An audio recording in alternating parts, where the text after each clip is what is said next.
안녕하세요. 에코리움 속 동식물의 재미있는 정보를 전해드리는 너 이거 알아의 MC 국립생태원 홍보소통부 이승재 계장입니다. 생물이 태어나서 가지는 가장 큰 본능을 꼽으라면 당연 번식이지 않을까 싶습니다.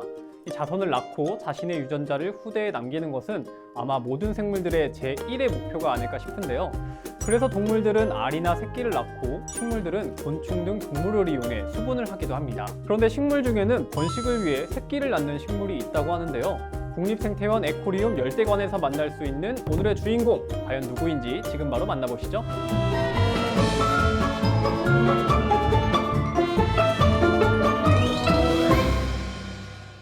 새끼를 낳는 식물, 오늘의 주인공은 바로 맹그로브입니다. 이 맹그로브를 영어로 쓰면 맨그로브인데요. 여기서 맨은 인간을 뜻하는 것이고 그로브는 숲을 의미하는 단어입니다. 해석하면 인간의 숲이라는 뜻이죠. 이 맹그로브는 열대, 아열대 해변에 만들어지며 전 세계 120여 개국에 걸쳐 나타납니다. 맹그로브가 사는 곳은 뻘로 된 흙, 물에 잠기거나 습한 조건, 혐기성 토양, 밀물과 썰물 등의 영향으로 굉장히 척박한 공간인데요. 이런 조건에서 살아남기 위해 맹그로브는 굉장히 튼튼한 하체 구조를 가지고 있습니다. 이런 하체 구조는 맹그로브가 많은 양의 탄소를 저장할 수 있게 해주고 해당 지역에 사는 생물들에게 작은 은신처를 제공해 주는데요. 또 서식지의 특성상 진흙 입자가 매우 작고 공기의 양이 적어서 맹그로브는 나무 뿌리를 밖으로 노출해서 산소를 공급받으며 살아갑니다. 지금 화면에 나오고 있는 사진을 보시면 이해가 쉬우실 텐데요.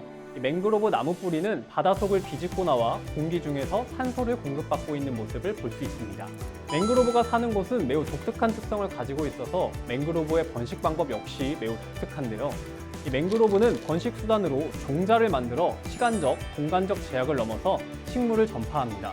어떤 종자는 무려 2000년간 긴 잠에서 깨어나 번식에 성공한 적도 있다고 하는데요.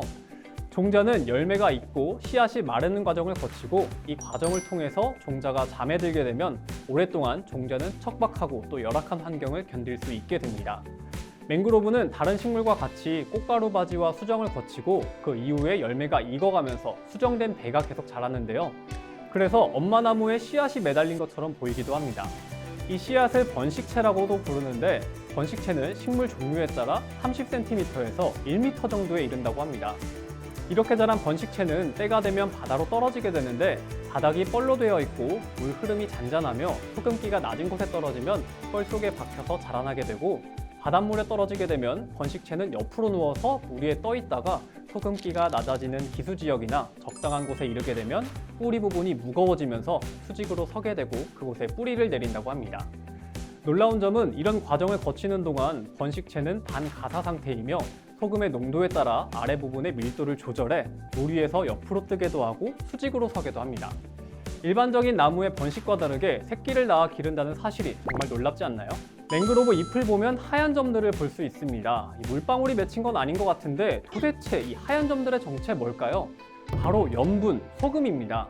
바닷물에 서식하는 맹그로브는 생존을 위해서 염분을 처리하는 독특한 방식을 가지고 있는데요.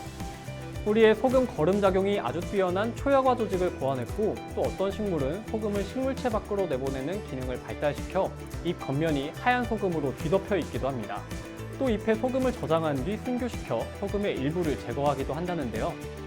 맹그로브는 이런 식으로 민물에 가까운 물을 식물체에 함유하고 있고 물을 저장하기 위해 잎이 왁스층으로 덮여 있고 두꺼운 구조를 하고 있습니다. 2004년 인도양에서 발생한 거대한 지진 해일로 인해 동남아 국가 약 11개국이 큰 피해를 입었는데요. 그런데 11개국 국가들 중에서 가장 피해를 덜 입은 국가가 있었다고 합니다. 바로 말레이시아였는데요. 왜 말레이시아만 유독 다른 나라들보다 피해가 적었을까요? 그 이유도 바로 맹그로브 숲이었습니다. 말레이시아는 휴양지, 양식장 개발을 위해 맹그로브 나무를 파괴하지 않고 보존하고 있는데요. 그렇게 보존된 거대한 맹그로브 숲이 거대한 쓰나미를 막아내는 천연 방파제 역할을 해주었기 때문에 피해가 가장 적었다고 합니다. 이후에 전 세계적으로 맹그로브 나무는 비상한 관심을 받았으며 놀라운 가치가 밝혀지기 시작했죠. 전문가들이 나무 뿌리를 살펴보기 시작했는데 이 뿌리 하나가 돌에 쇠말뚝을 박아놓은 느낌이 들 정도로 견고하다는 사실을 알아냈습니다. 두께 100m, 길이 1km의 맹그로브 숲은 파도의 힘을 10분의 1로 감소시켜준다고 합니다. 맹그로브 나무가 거대하고 강력한 파도로부터 인간을 지켜주는 견고한 성이 되어주는 고마운 존재였네요. 우리나라에서도 맹그로브 나무에 대한 관심이 높아지고 있습니다. 올해 5월 17일 기후변화 대응을 위한 아랍에미리트 연합과 인도네시아가 주도하고 독일, 인도, 일본 등 22개국이 참여하고 있는 맹그로브 연합에 가입한 건데요. 해수면 상승과 쓰나미 등 자연재해의 빈도와 강도는 더욱 높아지고 있는 가운데 맹그로브 숲은 이산화탄소 흡수는 물론 자연 방파제 역할까지 하니 이 정도면 생태계의 수호자라고 불려도 과한 별명이 아니겠죠. 자, 오늘은 맹그로브에 대해 알아보았습니다. 맹그로브는 튼튼한 하체에 많은 양의 이산화탄소를 저장할 수 있습니다. 그래서 기후위기를 극복하는 데 굉장히 중요한 역할을 하죠.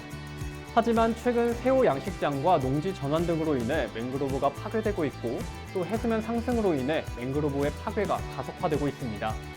인간의 이기심으로 인해 점점 사라지고 있는 맹그로브 숲, 이제부터라도 우리가 경각심을 가지고 인간은 물론 다양한 생물들의 삶의 터전을 잃지 않도록 관심을 기울여보는 게 어떨까요? 오늘 너희가 하라는 여기서 인사드리고 다음 시간에 또 재미있고 신비로운 식물 이야기로 찾아오겠습니다.